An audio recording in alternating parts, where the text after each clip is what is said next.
Hello and welcome, and thank you for patiently waiting, teachers and students from Sikkim. It's a pleasure for us to welcome you again. Plugging in from I'm Ahmedabad are my two colleagues, Arundhati Dave instead of Asta will be taking care, and you've met Professor Amit Karna.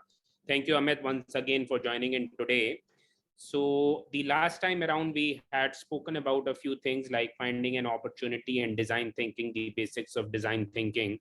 And today, Professor Karna will conclude his sessions with business model canvas and perhaps more. So welcome to you all. If there are any questions, once again, we follow a similar code as we've done earlier. So over to you, Amit. Thank you. Thank you, Piyush and Arundhati. I hope you remember what we talked a couple of weeks ago. We talked about how to make ideas, how to make opportunities out of ideas. We also talked about a process of design thinking, which had 5 steps. How to move from understanding the customer to how do you test a particular product or a service that you're trying to enter into the market with. Now, one of the tools that is important for all the entrepreneurs is what I'm going to introduce you today. And this tool is called Business Model Canvas. And it is like you make an art canvas. It is a canvas which has different blocks. The reason why businesses follow or entrepreneurs follow this kind of canvas-based thinking is because it helps in taking a full view of the business from end to end.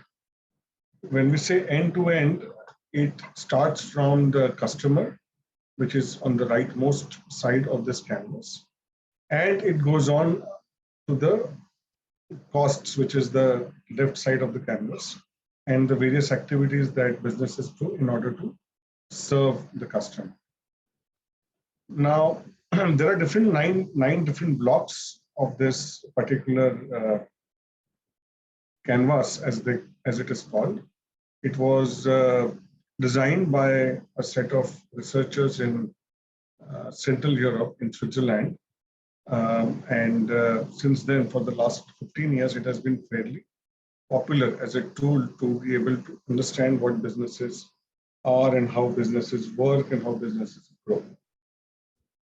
Now, I'm going to take you through each of the blocks of the canvas, and then we will watch a short film to understand what are the applications of this framework. And after that, I will also share some examples from the Indian ecosystem to discuss with you and share with you what are the ways in which this business model canvas has been used in the past. Now, while I'm going through each of the blocks of this business model canvas, please do also notice that there is a particular sequence in which one needs to start thinking about these business flows. I would also encourage you to, if you are able to make notes, to write down each part of this business model canvas. If you have a larger sheet of paper in front of you, you can also draw a rectangle and make 2 small rectangles at the bottom here, and 1, 2, and so 1, 2, 3, 4, 5 rectangles at the top, and then maybe 2. The second and the fourth rectangle can be broken into 2 squares, right? So that makes it total 9 blocks. Okay, I will start with the first block, which is here, customer segments, because that is how all the businesses begin with. No business idea begins at any other place other than the customer. Only when there is a demand for a particular product is when people come up with the ideas to sell that product. And therefore, we will also begin with customer segment as the first block of this business model canvas. So the first most important aspect of understanding the business is to understand as to for whom is the value being created. Who is your most important customer? Who is likely to use your product or service the most? Whether it is going to be a large organization, will it be a single person, will it be a family, will it be young, old? B2B stands for business to business, B2C stands for business to customer. Will that be a person making a purchase or an organization? Will it be purchased by a school, by a hospital? Who will purchase your product? Okay, who will be getting value out of it? And apart from that, you also need to segment the customers based on where do they live, how old are they, how much they earn, where do they hang out, how do they interact with the products. Every small detail of the customer segment that helps you to differentiate those customers from other customers. So the segment which is going to be benefiting the most from your product or service is the target customer segment, as they call it. Okay, so that takes care of the first block on the right hand side, customer segment. When you start a business, you begin a business by first thinking about who is your customer. And the next question becomes, what is it that the customer wants?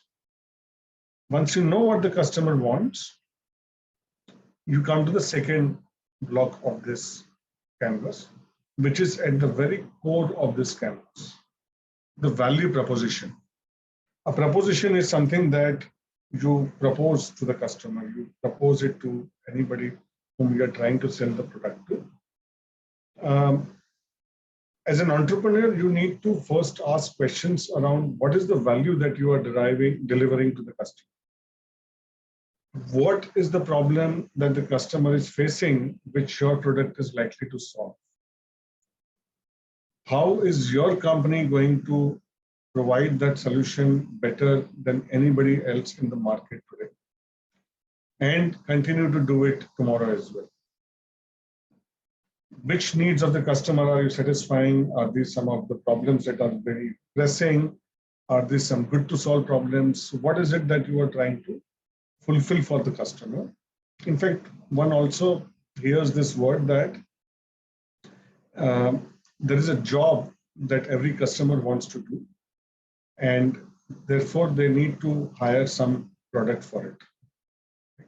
So if, let's say, I'm going out in the sun and I want to protect my eyes, that is a job I want to do, and therefore I buy glasses. I hire the sunglasses so as to protect my eyes, and therefore I want that job to be done by this product. So here the problem solution is that it is a sunglass, and the problem is that I am facing heat and sunlight in my eyes, and the solution for that is that I am wearing glasses so as to protect my eyes. One more last question that entrepreneurs often have to answer, or in fact sometimes even struggle with, is what are the bundles of products and services that we are offering to each customer segment? So if I'm going to purchase, let's say, a set of glasses, am I purchasing just a set of glasses, or am I purchasing something along with that, right? So I got one product to show you. So let's say I'm wearing this set of glasses, which I buy in order to read properly. And then the company which I purchased it from actually bundled it with this thing, which makes it sunglasses. Right? Now they have basically given me two features, one wear inside and one wear outside. Now this is one of the examples of people providing bundles of products and services so that there is more value to the customer. So some of you might have seen that along with the phones that you buy, you get earphones, right? So you have to purchase the earphones separately so that you can listen to your music at ease when you are wanting your hands free. And therefore, that is a bundle of two products being sold, earphones and a phone, mobile phone. Right? So sometimes what happens is the customer is not happy only with one product, and therefore you need to bundle two products together so that you get more value out of both the products. That gives you an advantage over the competitors, but that also helps you to solve a larger problem for the customer. So we have completed now 2 building blocks. The first one was, who are you solving the problem for? And second, how are you solving the problem, which is value proposition.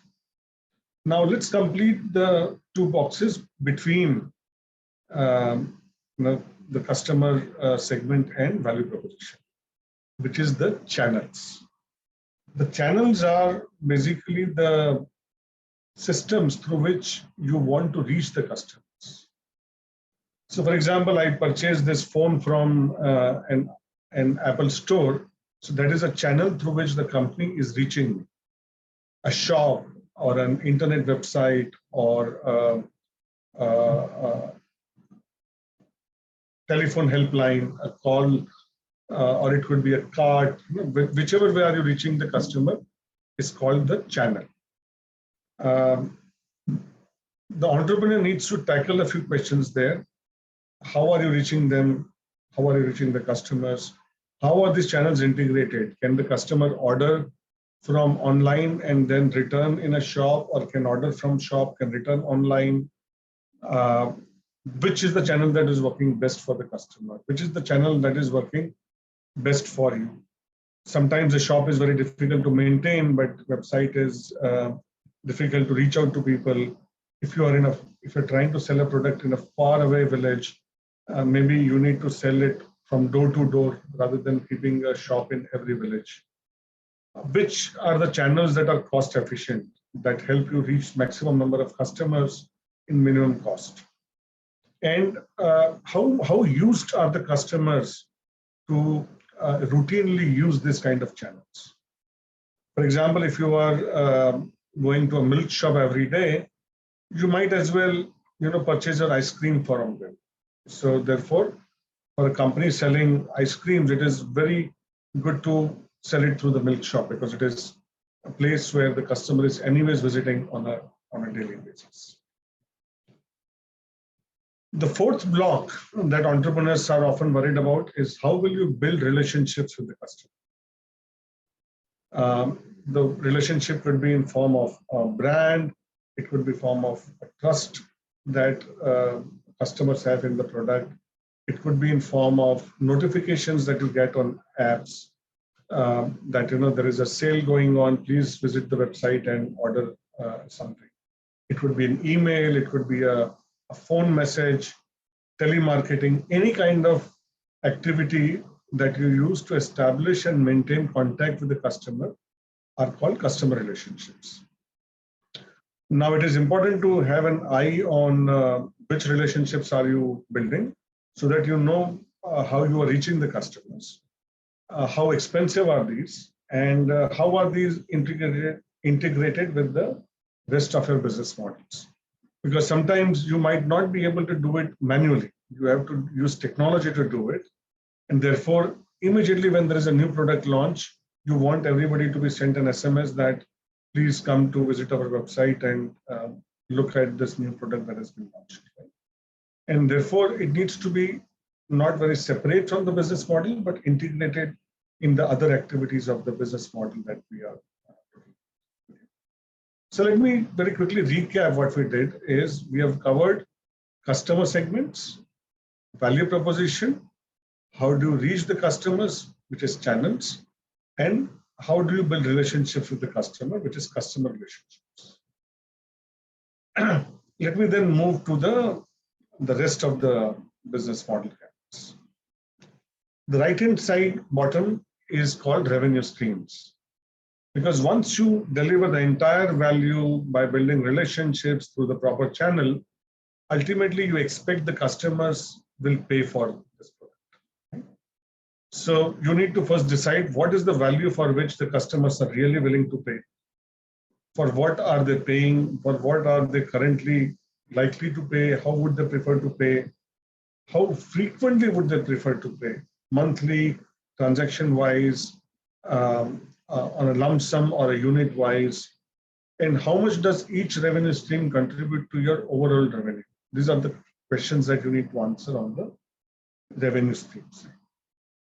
Now, this 5 blocks, customer segments, value proposition, channel partners, customer relationship, and revenues, complete the right-hand side, which is the customer-facing part of your business model. Now, let's move to the left-hand side. The first thing that you need to be worried about in your business operations is what is it that you require to deliver to create and deliver the value for the customers. What are the assets you require? What are the resources that you require in terms of land, factory, manpower, money, material, raw material, all the kind of resources you require to create and deliver the value propositions. There are some resources that you require for your distribution channel, for example, a website, an interface, and a warehouse. What are the resources do you require for customer relationship, a team to do telemarketing, somebody to send the notifications, some technology? What are the resources do you require for your revenue streams? You need those credit card swiping machines. You need a cash collection center. You need payment systems on your website. All the resources that help you to create, deliver, and capture value from the customer fall under this block of key resources. In short, key resources are all the assets and resources that you require to run the business. Second thing on the operational side you require is what are the key activities? What activities will you do? What activities will you do to create value proposition? What activities will you do to deliver the value proposition? What activities will you do to carry out the customer relationships? And what activities do you do to collect the revenues? Right? This could be cash management. This could be retail management, human resource management, supply chain management, managing finances. All activities that the different employees will do will fall under this one. Now, if you look at these 2 blocks, key resources and key activities actually are the foundation of the right-hand side of the business. Whatever is the business which is the customer is seeing, this becomes the backbone of it. This supports your entire business. The next block, the 8th block, is key partnerships. All the suppliers, all the partners, distributors will come under key partnerships. Any partner that you have who is able to provide you resources that you don't want to own, is ready to do the activities that you don't want to do, they all become your key partnerships. Sometimes these are also called as parties to whom you outsource your activities and your resources. Okay. In the last one, based on the key activities, key resources, and the key partners, comes the final total cost of the business. What are the expenses that you cover in your business? I'm sure you have already done the sessions on what are the costs and revenues and how do profits come about. So therefore, while on the right-hand side in the business model canvas is the revenues, the left-hand side is about costs. What are the costs that are about the resources, about activities, and overall costs that your business is incurring. Okay. Now this makes our 9-block business model canvas complete. I will repeat the 9 blocks one by one so that if you have drawn, you can start writing down very quickly. The first one is customer segments. Let me see if I can highlight here. So the first one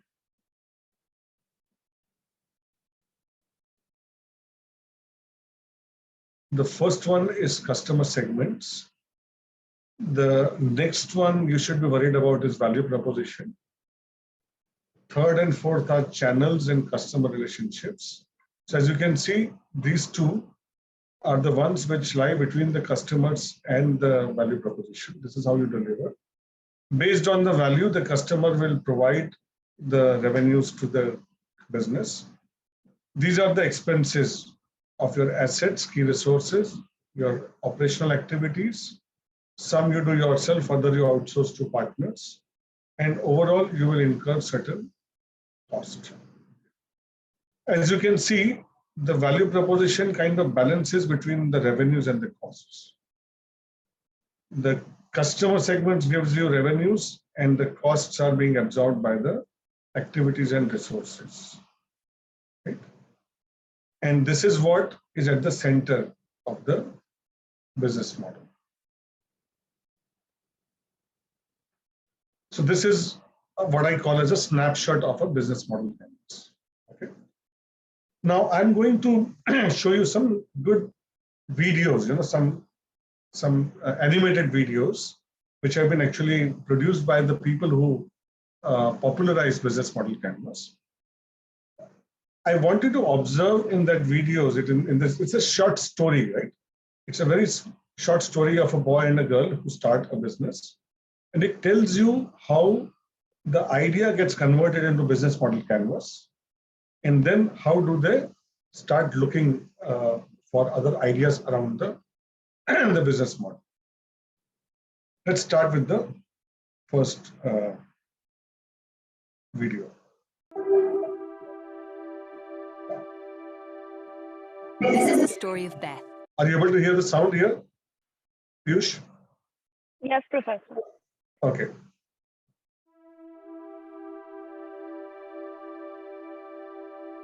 This is the story of Beth, her friend Carl, and an idea they believed could become a great business. It's the story of how they succeeded, and if you're an entrepreneur or anyone with a great idea, it could easily be your story too. But let's begin at the beginning. See, even if you have a great idea, success is far from assured. That's because for every great idea that has shaped our world, there are thousands of seemingly great ideas that have flopped. In order to succeed, a great business idea needs a great business model, and they're not the same thing. Once your idea meets the world, it will meet customers. If they don't care about the problem your idea solves for them, it's game over. But even if customers love your value proposition, you can fail if your business model is not scalable and financially sustainable. You'll need to find reliable channels to reach and acquire your customers. You'll need to build an infrastructure that won't collapse as your business begins to grow. Failing to do just one of these things can mean death to your business, however great your idea is. That's why your first work is to search for the right business model, to map this world of challenges so it can be tamed and organized, allowing you to explore it, manage it, and plan for it. What if there was a tool that could help you with this challenge, simply and visually? A tool that makes it easier to stress test your ideas, track your progress, and avoid breaking the bank along the way. What if it was possible to design and test business models in a way that gives your idea a better shot at rising to the level of the great businesses that are shaping our world? It is. And though the journey for these guys, and for you, won't be a walk in the park, all you'll need is your creativity, willingness to work, and passion for your idea. We'll give you the rest.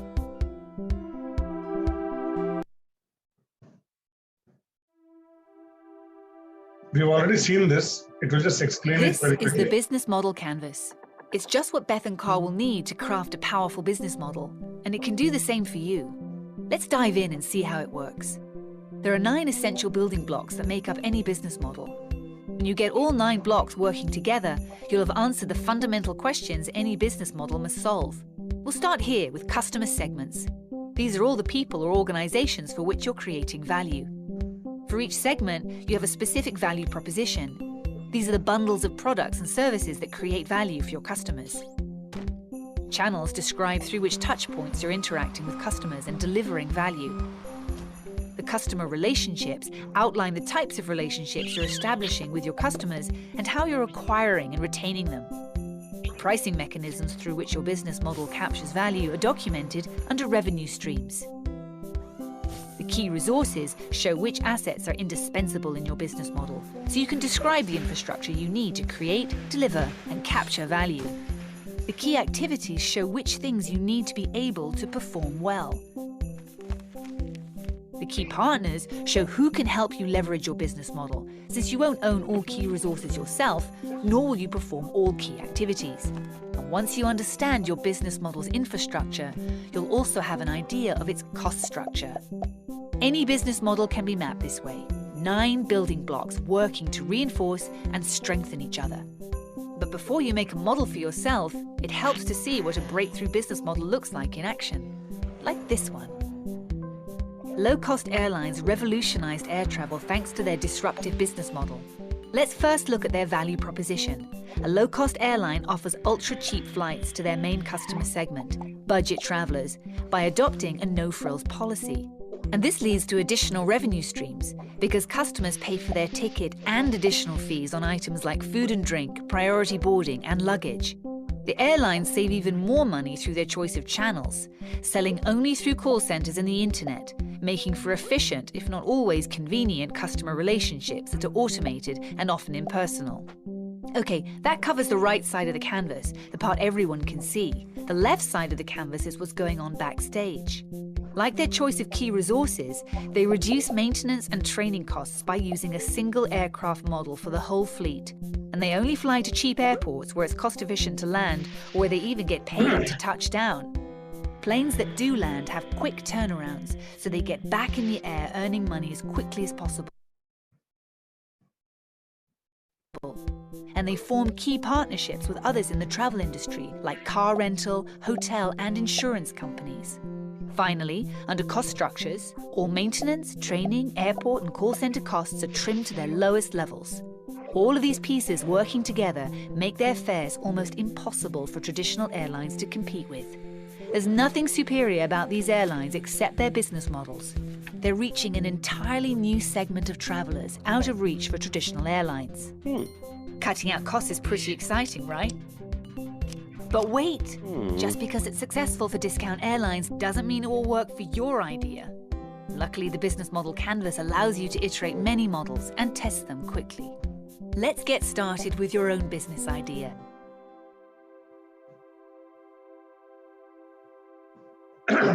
So as you saw, this was an example of an airline that they took and outlined different types of activities, resources, customer segments, and how the business model works.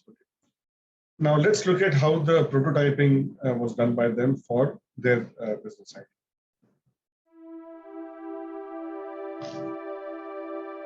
You can think of a business model like a story of how your enterprise will create, deliver, and capture value. And like a story, it can be one you've heard over and over before. For instance, you can start with what most people are fixated on, the value proposition. Travel for retirees. Then decide whom you can sell it to. Yep, boomers. Sketch in how you'll get it to them.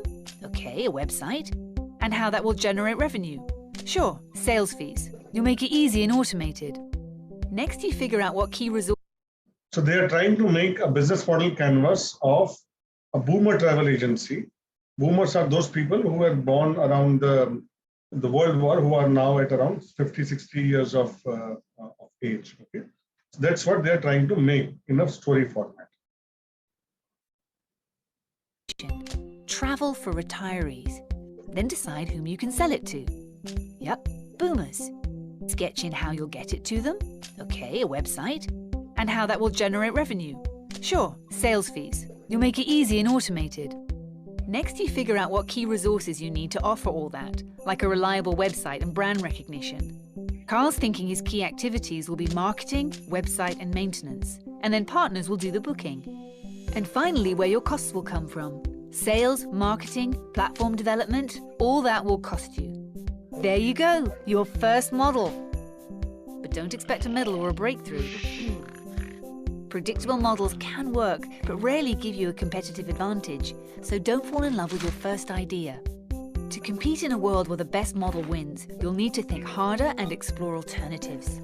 For example, prototype a model where you give away your value proposition for free.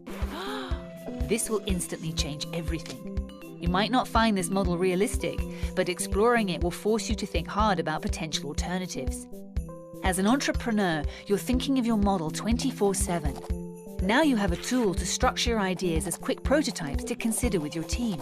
Who knows? You might wind up with a disruptive model that changes an entire industry, like Skype with its freemium model, or Nespresso, which became a multi-billion-dollar business by locking customers into purchasing high-margin espresso capsules. In fact, understanding innovative or simply successful business models in other industries can be a great place to start getting to your breakthrough. There's no right or wrong way to do it, just 3 rules to start with. First, focus on the business model, not just your product, technology, or service. Second, don't fall in love with your first models. The best models are built on clever, unexpected elements, and that comes from creating many less obvious versions. Which leads to the third rule: iterate rapidly and test your models early, in the real world. How do you do that? Don't worry, guys. We're about to learn all about the real world beyond our canvas. Now this was what this started off with, right? So this is the story so it is only half the story yet. Now this tells us how they developed a business model canvas for their own business idea, which was that for a travel agency.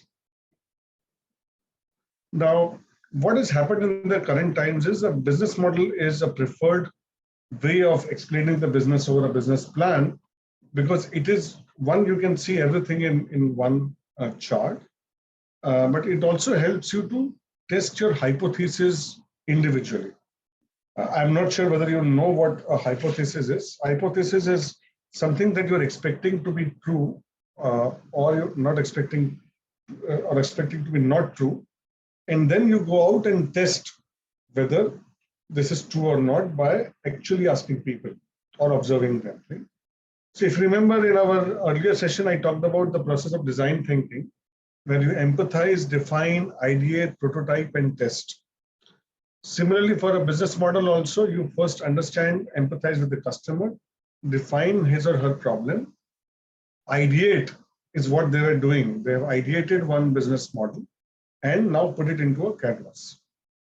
They have developed the first prototype, and then they will test this prototype. Now, in order to test the prototype, why is it that many of the ideas that we have in our mind doesn't work out in real life? That mostly happens because of the factors that are not in our control, which is other competitors, the industry norms, the customer requirements, overall macroeconomic trends, technology trends, and so on. So in the next video, they will first show how do you navigate your environment around you, and they will outline 4 different types of forces that act on any business, and an entrepreneur needs to be cognizant and aware of those forces.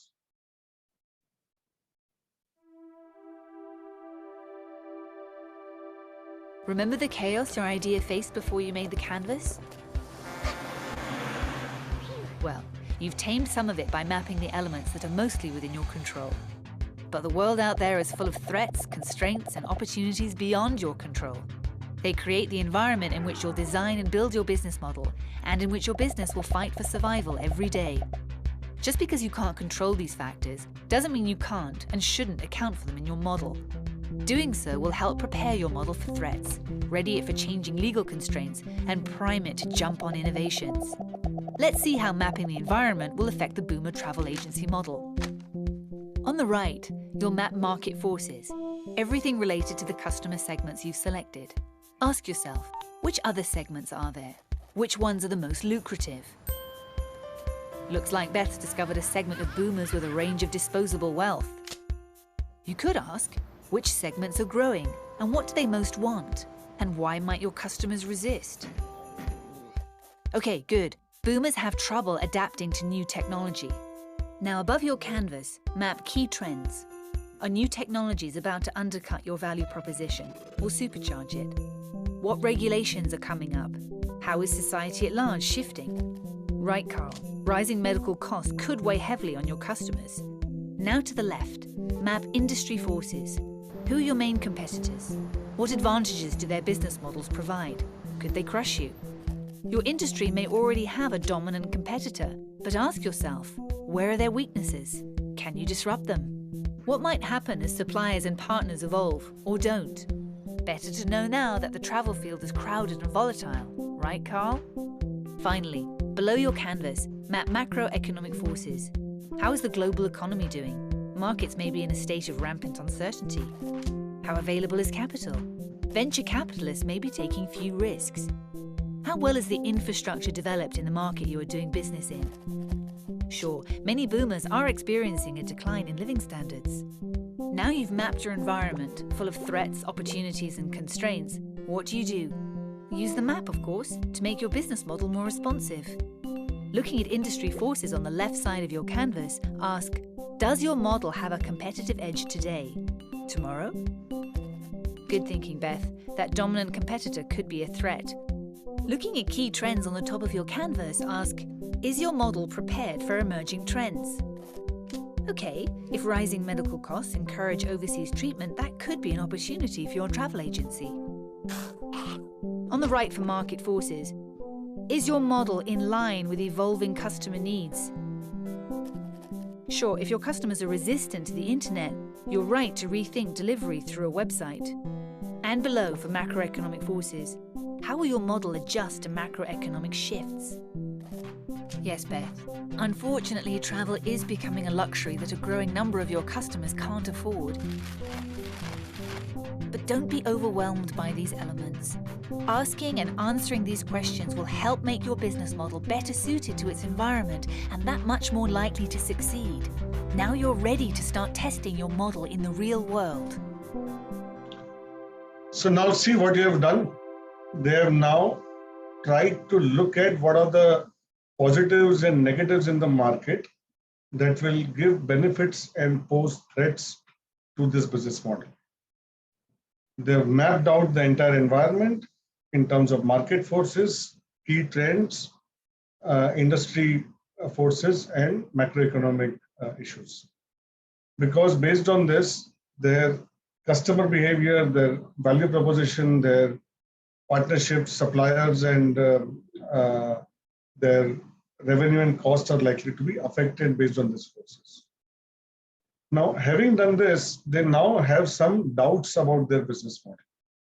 So what they are going to do is they are going to now start doing market research around it, which is called proving your model and preparing a proof of concept.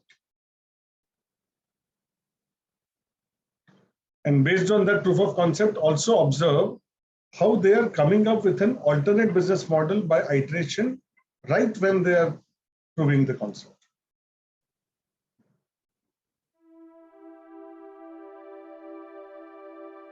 All right, you've got your model, you made your best guess, it's time to fail. I know it's hard to hear, but even your most promising prototype is pretty certain to fail.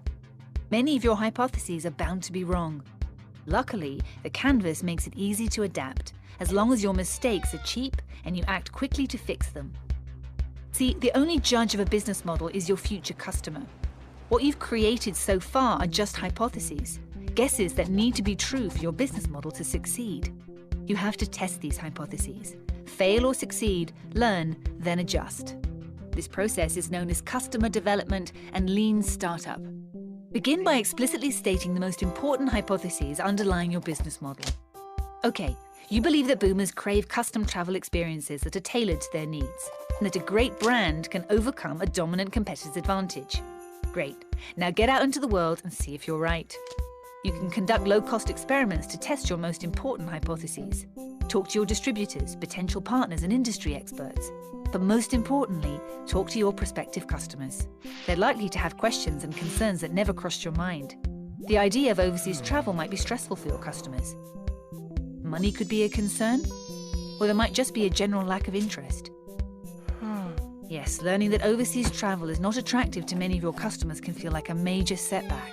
But what you learn in the field can also lead you to unexpected opportunities, like the fact that retirement is cheaper overseas. And this might lead you to modify your original idea in favor of something new.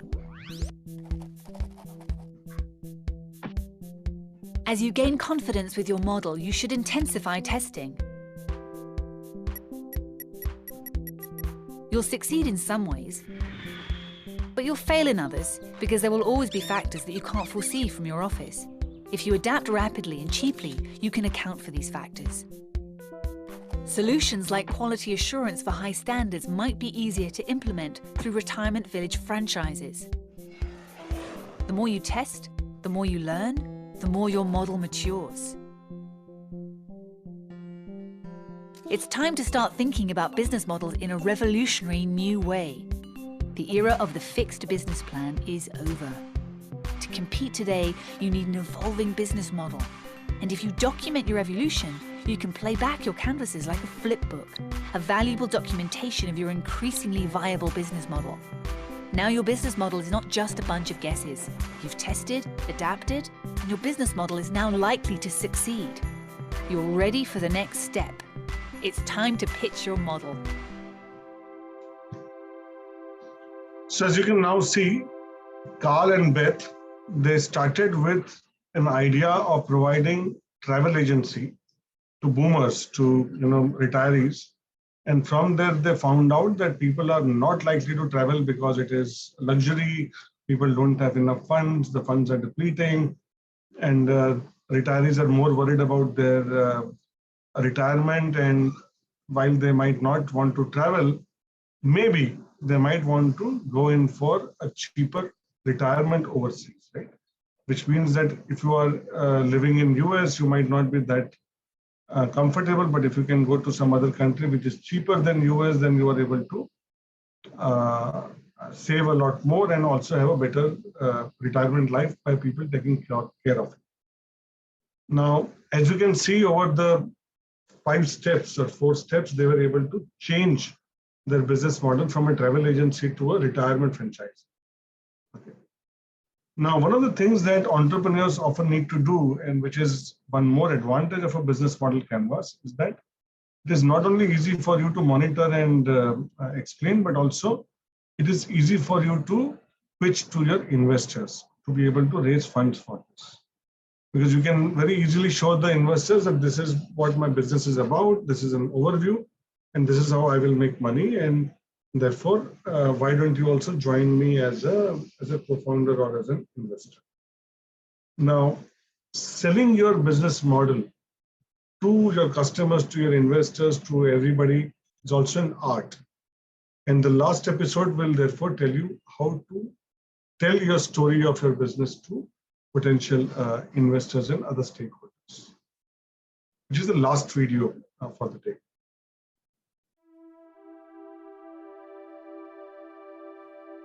You've done a lot of great work on your canvas, and the result is a business model that you're ready to pitch.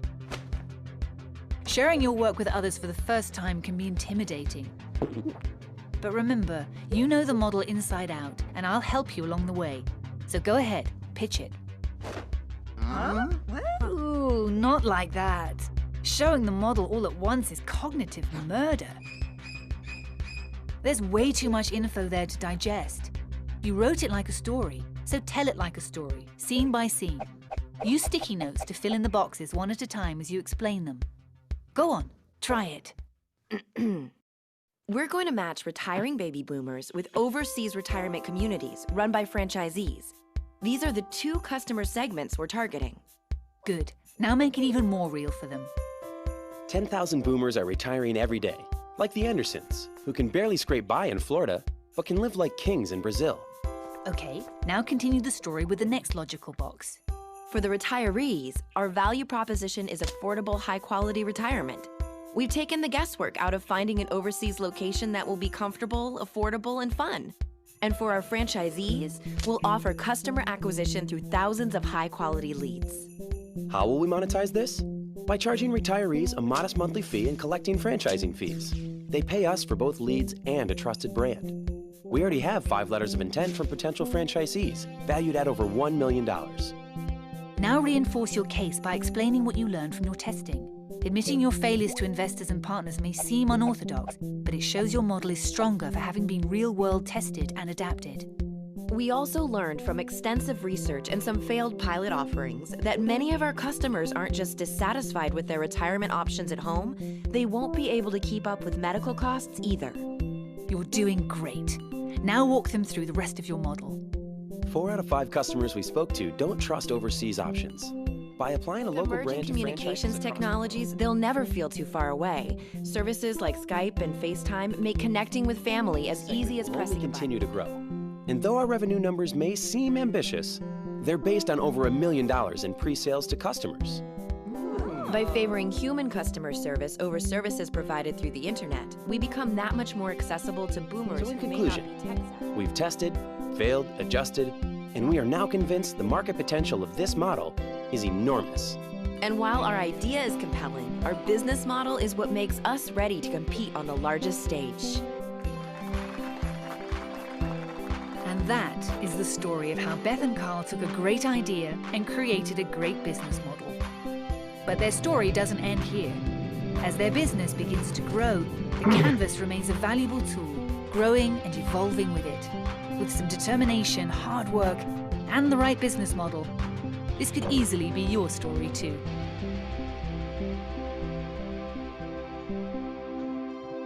So what we just saw is a journey of a business idea from being just an idea to a business model, right? This was the canvas that they used, which is again of 9 blocks: customer segments, value propositions, customer relationships, channels. On the other side, activities, resources, partners, revenues, and costs. The reason why I wanted you to learn this business model canvas is that, one, as you see, that it is very easy to see and navigate through the 9 boxes. Now, second reason is also that it gives you a one shot view of the entire business, right from the customer, as I said earlier, till the cost that you incur to produce the value. And it also helps you to iterate, to make small changes and test how you are doing. I'll once again summarize the 4 forces that act. On the customer side, it is the market forces. On the top hand side, it is the key trends. Left hand side, it is the industry competition, industry forces, and the bottom, the macroeconomic trends. Now let's take some of the businesses that we see around us and some of their business models and business model canvases. So let's say if I take the example of a phone, right? The phone, a smartphone today is a great value proposition for the customer segments which vary across different ages. Let's say people who want to work, who want to do their own business, entrepreneurs, college students, employees, everybody uses a phone. Now, if I'm going to prepare, or if I'm going to come up with a phone which is a very fast, very fancy, and very well connected in terms of app store and speed, then I would like to segment it at a higher end, and therefore I will segment the customer base as it's an urban professional who is purchasing this smartphone. If I'm going to launch that phone, I will require what are the channels through which I will sell. So of course I will have to sell it through internet, I will have to sell it through stores, but I might also decide whether I would also like to sell it through the malls and different shops, electronic mobile shops, etc. How will I build customer relationships? I would like to build relationships by sending campaigns, some flyers, sending them notifications, doing advertisement on billboards and in newspapers to help people buy my product. Revenue stream should be, I would look at maybe 2 types. One is you can purchase the phone entirely, or second, you can buy now, pay later in easy installments. Right? So I can give those 2 options to the customer. If I don't give the option, my sales will be less. I would give options. I will have more people to purchase the phone. Therefore, it is always better to give more options. Now, what are the key activities I would require to produce the phone? What are the key resources I would require I would require the technology, the know-how, a factory to produce the phone, employees, and warehousing, and all the other related resources will be required. In terms of activities, it will be production, sales, marketing, managing the finances, and so on. Among the key partners would be there are suppliers who are going to supply to me casing, suppliers who are going to do marketing for me, advertising agency. I will require contractors to give me manpower for running my activities and so on. And finally, there will be a cost structure that will be attached to it. Hopefully, my total revenue that come out of selling it in lump sum or in form of installments should ideally be more than the cost that I incur. Now, in case the cost structure is higher and revenue is not that high, I can think of what is it that I can increase in terms of value propositions so that customer will pay more for the phone and also reduce some of the costs so that my cost comes below the revenue structure. I could do that by maybe outsourcing manufacturing to a location which is cheaper to manufacture.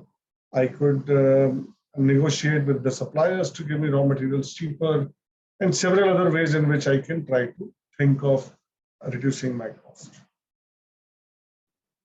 There are several business models, and I would encourage each one of you to look at businesses around you. Talk to your family and friends who are entrepreneurs. Try to find out each block of their business. Try to focus on how is it that you are able to run this business by outlining the 9 boxes that you have here. So you go to the nearby shop and try to fill in all the 9 blocks from them and try to see whether there are certain activities in this business model canvas that some entrepreneurs do better than the others, and that gives them an advantage over the customers that they have. Okay. I'm not sure how many of you are actually using different apps and different, e-commerce services across you, but one can similarly make business model canvases of companies like Amazon. Now, companies like Amazon, let's say unlike a phone, they have some type of a two-sided business model, where they have 2 sets of customers to provide value. One side is the consumer who is ordering on the app, and second side is the supplier who is also selling on the app. Okay. Like in the retirement example that Carl and Beth made, on one side there are people who want to retire, other side there are franchises who will give you retirement services. So similarly, let's say for example, if I was to put down the Amazon business model, it provides a value proposition to the customers that great products are available at great prices on their app. Now, because they are selling great products at great prices, they have lots of customers. And therefore, it becomes a great value proposition for them to sell to the sellers that, hey, look, if you come and sell on my platform, you will get access to a lot of customers. Therefore, sometimes in platform business models, the value proposition of 2 customer segments, let's say the buyer and the seller, itself is complementing each other. If I was to complete the business model of Amazon, the channels that they are operating in are mainly 3 types. One, they have an app, which is there on many of the phones that people use. Then second is their website. And more recently, third is their shops. They started opening shops in densely populated areas. To some extent, even the delivery boys are their channels because they deliver the material to the customer once ordered. The customer relationship is something that Amazon forms by having sales. They have this the Great Indian Sale and the Big Billion Sale and so on. So that helps in building customer relationships. They give discounts, they give cashback offers, they give credit card offers. All of those help in providing relationships with the customers that make customers use their product more. The revenue streams are very clear. You get to know the price of the product, you pay it, and they get the money directly from the customer. They share a part of that with the supplier, and they keep some commission back for themselves. Now, in terms of key resources, they of course have their cloud services, they have their app, they have their delivery networks, they have some of their employees, they have some warehouses, and they have technology. These are the key resources that they have. The key activity would mean software development, product management. They would run logistics management. They would do maintenance of the app and the website so that the website and app works smoothly. Then there are some key partners which include delivery boys. It includes the agencies that courier agencies that sometimes deliver the material if they are not able to deliver. They partner with airlines, trucking companies to move the products across different geographies. They partner with warehouse owners from where they rent out warehouses and so on. And all of this is then later on cost to Amazon. It comes as a cost structure, and they manage their cost in a way that the revenues are higher than the cost, which will be making the profit. The revenue, on the other hand, as we already discussed earlier, it will be the difference between how much the buyer is paying and net of how much they would share with the seller. So the commission becomes the revenue, and the cost structure is the total expenses that they have to incur. If the commission is higher, then they are profitable. If not, they need to do things that will help them increase the revenue streams. Okay, so this was the business model canvas. Now, as we did the two sessions, one about 2 weeks ago and today, this is the journey that you saw Carl and Beth follow. And I would also love if you are also able to follow this journey from your business idea, the opportunity that I asked you to look around you, ideas of forming businesses, having some kind of an analysis of whether this business idea will be successful or not. And from there, to convert it into a profitable, commercially viable business model. So this is going to be the two-step journey that I hope all of you will undertake. And we look forward to seeing lots of entrepreneur leaders coming out of Sikkim, thanks to this wonderful program that IMA and Ashank Desai Centre has organized for all of you. So thank you very much. And if you have any questions, please feel free to drop me an email or put up a post on social media, and I will be very happy to answer your questions.